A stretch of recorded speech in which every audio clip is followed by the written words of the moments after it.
बाटी बनवण्यासाठी आपण गव्हाचे पीठ घेतले आहे. त्याच्यामध्ये मीठ घालूया, पोहा घालूया, टाकूया, हळद टाकूया.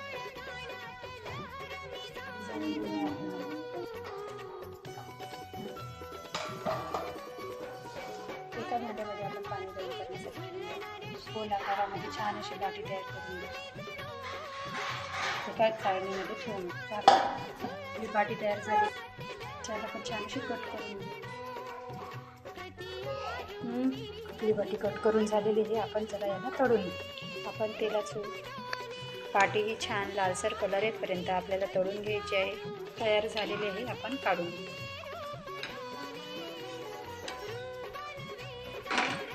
बघा आपली बाटी तयार झालेली आहे. ती आहे मी बारीक करून घेतली आहे. त्याच्यामध्ये आपण डाळ घालू. अशी आपली छान डाळ बाटी तयार झालेली आहे.